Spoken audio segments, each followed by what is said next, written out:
government will wipe Tasmania's $157 million housing debt to the Commonwealth following a landmark deal with independent Senator Jacqui Lambie. The deal will free up $230 million, which will enable the state government to provide up to 80 extra public housing units a year. It's understood the Morrison government struck a deal with Jacqui Lambie in early July, in return securing her support for the coalition's tax cuts. Housing Minister Michael Sukkar made the announcement alongside his state counterpart in Launceston earlier this morning. Let's take a listen to what he had to say. There are some pretty clear conditions, absolutely. The conditions are that every cent needs to be spent on housing and homelessness. I think Tasmanians would expect that.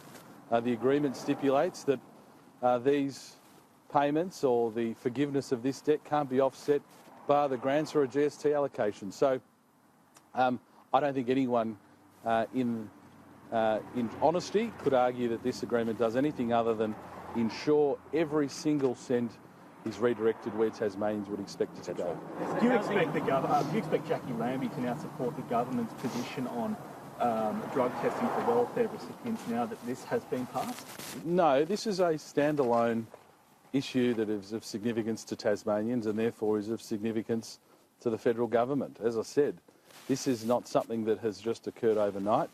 Minister Jentsch and I have been discussing these issues within a couple of days of me becoming the Housing Minister.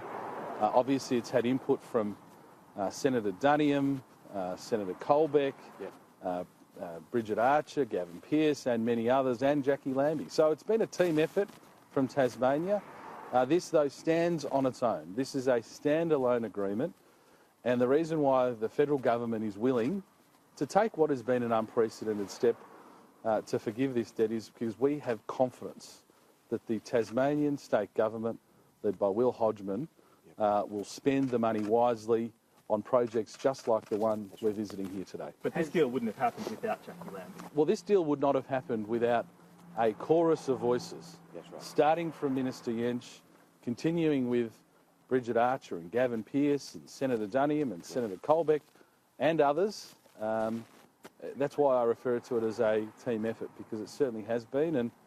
And as I said, coming here within a couple of days of becoming minister, it became clear to me that there were some significant issues, and once we as a federal government became comfortable and quite enthusiastic about the vision for how the money would be spent, we've just been hammering out the details since, and today is the culmination of that work. Has the housing debt been excised from the Commonwealth grants process? So the agreement stipulates that the amount that's been forgiven cannot in any way be offset through other grants that would otherwise be made to Tasmania and cannot offset any GST revenues. So this is an additional amount of money that, as Minister Jentsch said, would have otherwise been repaid to the Commonwealth as principal and interest. The only stipulation is every single cent must be spent on housing, just like the one we're here at today, and homelessness services. And I would think that Tasmanians would expect that money to be spent in that way. Can you confirm then that Tasmania won't lose any other government funding? I can 100% confirm they won't lose any funding. This is an additional $230 million for Tasmania. I can't be any clearer than that. That will be spent on housing and homelessness services. Does this set a precedent for other states now to seek a similar deal? And if so, what impact is that going to have long-term on the federal government's budget? Well, I would expect that other states will be, and territories will look at this very closely.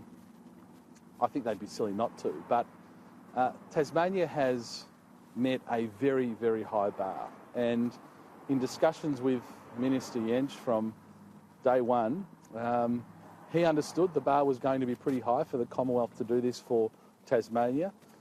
Tasmania has met that, A, ensuring that the money is spent in the right way, B, undertaking serious planning and zoning reform, because in the end, if we don't have a planning and zoning system that helps houses come out of the ground, it's very difficult to get housing affordability under control and certainly rents under control. So Tasmania, being a trusted partner, being a government that's already investing hugely into housing and meeting those additional requirements means the bar's pretty high.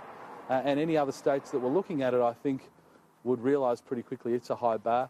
But if they were willing to meet that very high bar, of course, the federal government would consider anything on a case-by-case basis. Yeah, there are states with more marginal seats than Tasmania. You're expecting a few more knocks on the door now? No, I mean, in the end, this is about a unique housing issue here in Tasmania. You know, Tasmania has had unprecedented house price growth. It's at its peak, particularly in Hobart in some regional areas. The vacancy rate for rentals is 0.5%, which means there's virtually no rentals available. So it's a very unique situation in combination with a state government that's willing to invest all of those savings into the right projects, and also a state government that's willing to undertake serious planning and zoning reform. So the bar's high, Tasmania's met that bar, and every other state and territory will look at that, I expect, and make that assessment themselves.